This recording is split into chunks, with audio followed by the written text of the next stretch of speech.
Good afternoon sir good afternoon. And welcome to the valley press. आपको स्वागत है। तो थैंक यू। आज का हमारा इंटरव्यू में जुड़ने के लिए हम लोग थैंक्स बोलते हैं आपको। सबसे पहले तो हम आपको बारे में जानना चाहते हैं, थैंक यू। Thank you. अपना बारे में। और मैं हूँ डॉक्टर दिलीप दत्तो, आपका लोंगडिंग का डिस्ट्रिक्ट मेडिकल ऑफिसर। मैं यहाँ पिछले अक्टूबर टू 2024 में मैं पोस्टेड हूँ यहाँ एज एन डीएमओ।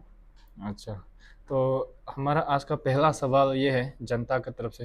ये जो लोंगडिंग डिस्ट्रिक्ट का जो वांचुनु है, उनकी तरफ से ये सवाल है कि जब कोई पेशेंट बीमार होके ये जो डिस्ट्रिक्ट मेडिकल में आता है, डिस्ट्रिक्ट हॉस्पिटल में, तो वो लोग ये उम्मीद करके आते हैं कि बीमार ठीक करे या यहाँ पे कोई इलाज होना चाहिए। मगर जब यहाँ पहुँचता है तो पता चलता है कि डॉक्टर्स लोग हो गया यहाँ के सजेस्ट करते हैं कि आपका बीमार यहाँ नहीं हो पाएगा, आपको डिब्रूगढ़ जाना होगा या फिर अलग जगह किसी और स्टेट में जाना होगा बोल के ऐसे ही प्रेफरेंस दिया जाता है, हमेशा प्रेफर किया जाता है अलग जगह।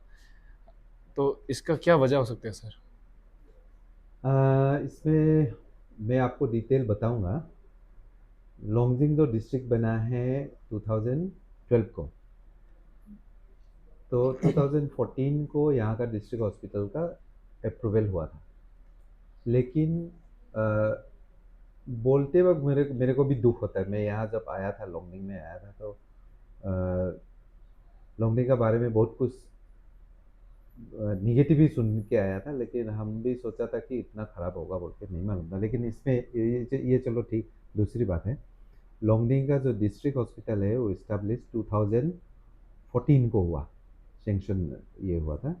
लेकिन अभी जस्ट रिसेंटली तक हम लोगों ने लोंगडिंग डिस्ट्रिक्ट का जो नोटिफिकेशन लेटर है उसको भी निकाल के जब हम स्टेट को परसू किया कि ये डिस्ट्रिक्ट हॉस्पिटल है तो हमको यहाँ पे स्टाफ देना है, तो ये बोला था, कोशिश किया गया है, अभी भी कोशिश जारी है। लेकिन अभी फिलहाल जो मेन पावर का एचआर के स्टेट में सारा इस एचआर के वजह से बोल रहा है कि पहले ये डिस्ट्रिक्ट जनरल हॉस्पिटल खोंसा को शुरू करेगा, उसके बाद में हमारा जो डिस्ट्रिक्ट हॉस्पिटल नाम का है यहाँ पे अभी तक वो हम लोग को सीएचसी की तरह ही हमको स्टेट से हमको अभी तक ऑन पेपर में ही, लेकिन बट ऑन एवरी एक्टिविटीज में हमको सीएचसी के लेवल में ही माना जाता है। तो ये चीज़ जो है हमारा डिस्ट्रिक्ट में, जो आप अभी पूछा है कि क्यों बाहर भेजते हैं, तो ये बहुत सचमुच का बहुत पेनफुल है, क्योंकि लोंगडिंग का जो कॉमन सिटीजन है बहुत ही ज़्यादा इकोनॉमिकली साउंड नहीं है। तो इसमें हमारा डिस्ट्रिक्ट में जो है स्पेशलिस्ट बिल्कुल नहीं है, स्पेशलिस्ट डॉक्टर नहीं है, सिवाय एक मेडिसिन का स्पेशलिस्ट एक है, बाकी किसी में भी स्पेशलिस्ट डॉक्टर नहीं है। ये एक अनदर रीज़न है। और दूसरा रीज़न है कि हमारा एलोपैथी का डॉक्टर्स भी बहुत कम है। जैसे हमारा एलोपैथी का डॉक्टर पंचो में नहीं है, वक्का में नहीं है, और नोके नोंगनू में नहीं है। मैक्सिमम हॉस्पिटल्स में हमारा एलोपैथी का डॉक्टर्स भी नहीं है, सारे होम्यो और आयुष का डॉक्टर्स है। तो ये भी एक कारण है। दूसरा, ये जो रेफरल होता है, तो हमारा एक स्पेसिफिक रेफरल रूट है जहाँ हम रेफ़र कर सकता है, वो है डिब्रूगढ़, हमारा रूट है। और अनदर इज ट्रिम्स में हम ईटानगर जा सकता है। यहाँ हम अभी कौनसा में अभी इस महीना से अगस्त 8 को शुरू होगा बोला था, लेकिन अभी तक शुरू नहीं हुआ है। कौनसा में अगर ओटी होगा, शुरू हो जाएगा, तो गवर्नमेंट का इंस्ट्रक्शन है कि हमको कौनसा रेफर करना होगा अभी से अभी। लेकिन ये महीना में हम एक्सपेक्ट करता है कि कौनसा में ओटी शुरू होगा तो हमारा डायरेक्शन बदल जाएगा, रेफरल रूट जो है बदल जाएगा। इसमें रेफरल का कारण ये है आसाम भेजना, क्योंकि अभी सब लोग स्पेशल जो स्पेशलिटी का सर्विस को सब कोई चाहता है। तो यहाँ पे हमारा स्पेशलिस्ट नहीं है, एक नंबर कारण है। दूसरा है सी में जो चीफ मिनिस्टर्स आयुष्मान आरोग्य योजना के हिसाब अंदर में 5 लाख रुपीज़ का जो साल में एक फैमिली को 5 लाख का जो चीफ मिनिस्टर का, Arunachal chief minister honourable Pema Khandu की तरफ से, ये अरुणाचल गवर्नमेंट की तरफ से ऐसा प्रोविज़न है पर ईयर 5 लाख का। तो इसमें कुछ कुछ सेंटर्स जो है सीमे में आइडेंटिफाइड है। डिब्रूगढ़ में जैसे कुछ कुछ प्राइवेट हॉस्पिटल्स आइडेंटिफाइड है, आसाम मेडिकल कॉलेज आइडेंटिफाइड है, ये सब हॉस्पिटल्स के अंदर हम लोग रेफर हो तो भी वहाँ हो सकता है। लेकिन जो इसके सिवा जो बाहर जाता है वो सब अपना चॉइस से जाता है। ये क्योंकि पेशेंट का भी अपना कभी कभी चॉइस हो जाता है, तो वो लोग अपने में चला जाता है, कहीं दूसरा डायरेक्शन में चला जाए। लेकिन हम लोग को ऐसा गवर्नमेंट का डायरेक्शन है, रूट है डिब्रूगढ़, ट्रिम्स, अभी हमारा खुंसा होगा ये। और आप जो प्रश्न पूछा है, सबसे बड़ा वजह है हमारा डॉक्टर के स्पेशलिस्ट की बिल्कुल नहीं होना, बिल्कुल नहीं होना। तो ये एक समस्या है, ऑफकोर्स समस्या है। हम लोगों ने बहुत गवर्नमेंट को भी हम लोगों ने ऑफिशियली भी कॉरेस्पॉन्ड कर रहा है, गवर्नमेंट भी कोशिश कर रहा है कि हम लोग को भी एश्योरेंस भी दिया है कि इन नियर फ्यूचर में ये डेफिनेटली स्पेशलिस्ट कुछ होगा, ये उम्मीद करता हूँ। तो और हमारा जो पब्लिक का इंफॉर्मेशन जो थोड़ा जो ग्राउंड में जो इंफॉर्मेशन जाता है लोगों को, वो थोड़ा हमको भी इम्प्रूव करना होगा, सीमे के बारे में, पीएमजे के बारे में। तब ये भी इम्प्रूव हो जाएगा। अभी ये महीना का एंड से हमको जब कौन शुरू होगा तो डेफिनेटली हमको बहुत ही अच्छा ये सपोर्ट मिलेगा हमारा वांगसुनु के लिए, डिस्ट्रिक्ट के लिए ये अच्छा स्टेप होगा, यही कारण है। तो सर नेक्स्ट क्वेश्चन ये है कि जो कोई भी पेशेंट यहाँ बीमार होकर आता है तो हॉस्पिटल में एक मेडिसिन का स्टोर है हॉस्पिटल के अंदर में, जहाँ पे फ्री ऑफ कॉस्ट में मेडिसिन प्रोवाइड किया जाता है। लेकिन मोस्ट ऑफ द टाइम ऐसा उनको देखने को मिलता है कि जो उनको जो डॉक्टर सजेस्ट करते हैं दवाई मेडिसिन, वो मोस्ट ऑफ द टाइम नहीं मिलता है। ये मेडिसिन शॉर्टेज का क्या वजह हो हाँ, सकता है ये सर? इसमें हम लोग को मेडिसिन खरीदने का खरीद मेडिसिन मिलने का दो रास्ता है।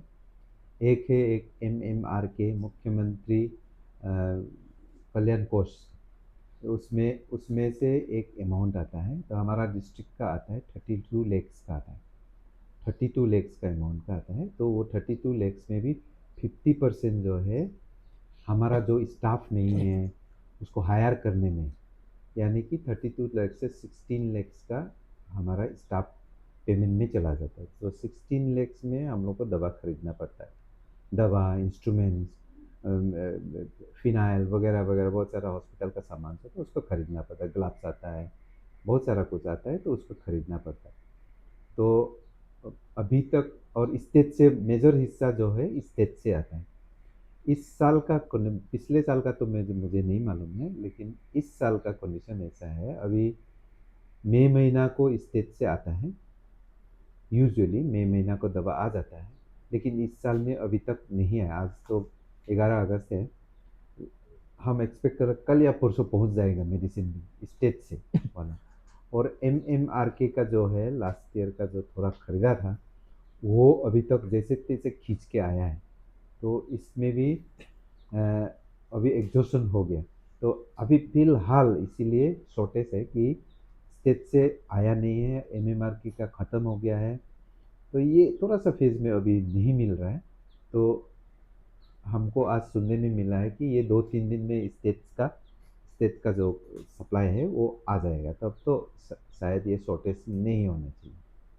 और सर इसके अलावा मेडिकल में जब कोई भी पेशेंट या कोई विजिटर्स विजिट करता है तो उनका कंप्लेन ये रहता है कि मेडिकल का कंपाउंड में प्रीमाइसिस में और हाइजीन का बहुत प्रॉब्लम होता है, बहुत ज़्यादा ये एक गंदा बहुत बदबू। बड़ा लॉन्गडिंग में बहुत बड़ा इशू है, पानी का। पानी का बहुत बड़ा इशू है। देखो हॉस्पिटल में हमारा ऐसा है, हॉस्पिटल में हमको 24/7 वाटर चाहिए होता है। हम्म। ये एक बहुत बड़ा इशू है लॉन्गडिंग में पानी के लिए। नहीं सर, ये सफिशिएंट होता है, हमारा हॉस्पिटल क्लीनिंग बहुत बड़ा हॉस्पिटल है, उसको नहीं हो पा रहा है।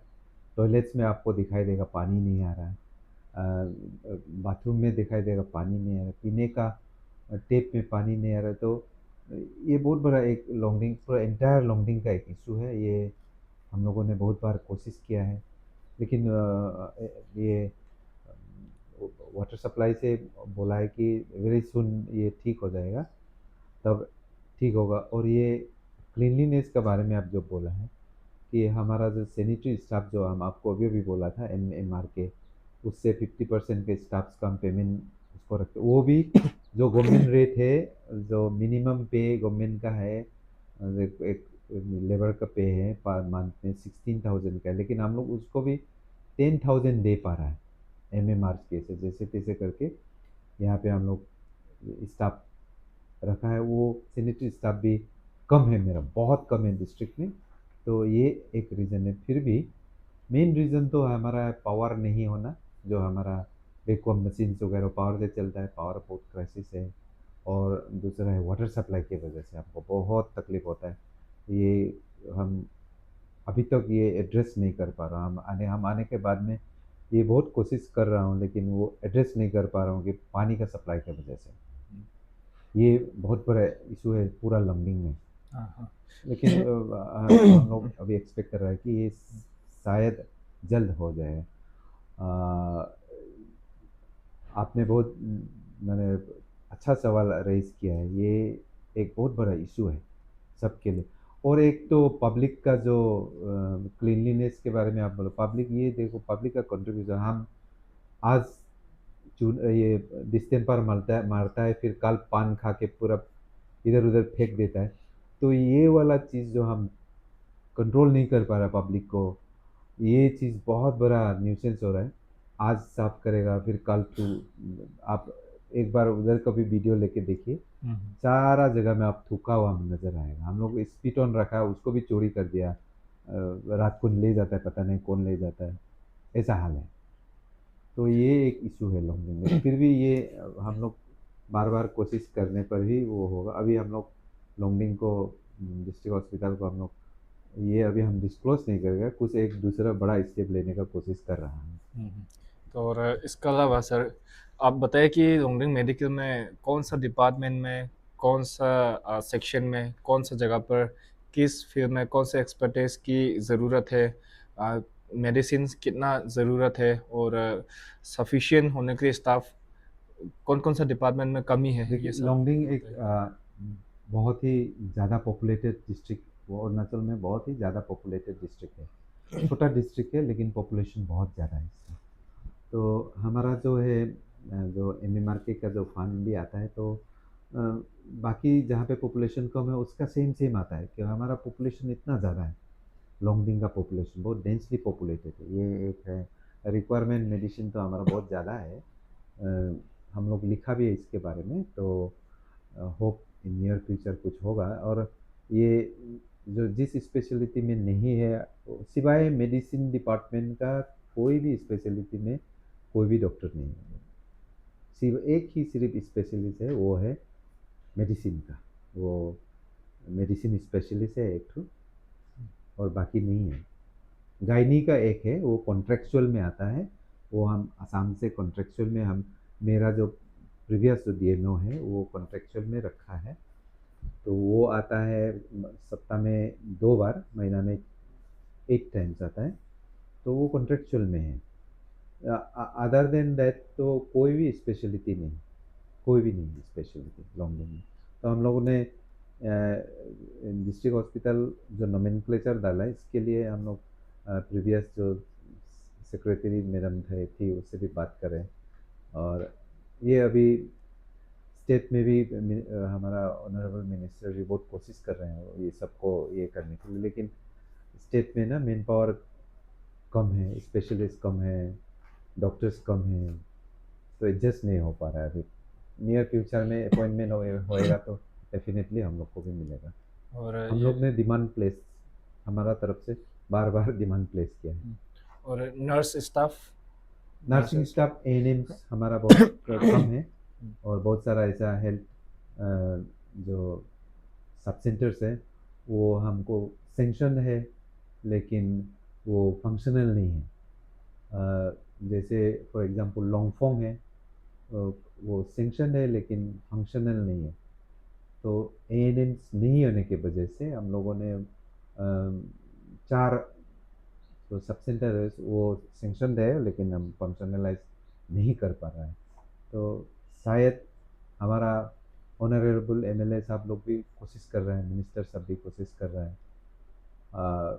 फिर हमारा डिपार्टमेंट का जो मुखिया है, जैसे कमिश्नर साहब लोग, सेक्रेटरी साहब लोग, वो लोग भी कोशिश कर रहे हैं देने के लिए, लेकिन एडजस्ट पता नहीं हो पा रहा है, ऐसा हो रहा है। अभी जो नॉन फंक्शनल है उसको फंक्शनल कराने के लिए मेन पावर की ज़रूरत है, बिल्डिंग की ज़रूरत है, वो सब नहीं है फिलहाल। तो वो शायद होएगा, होना होगा, तब तो ज़रूर होगा शुरू। Thank you sir. Thank you.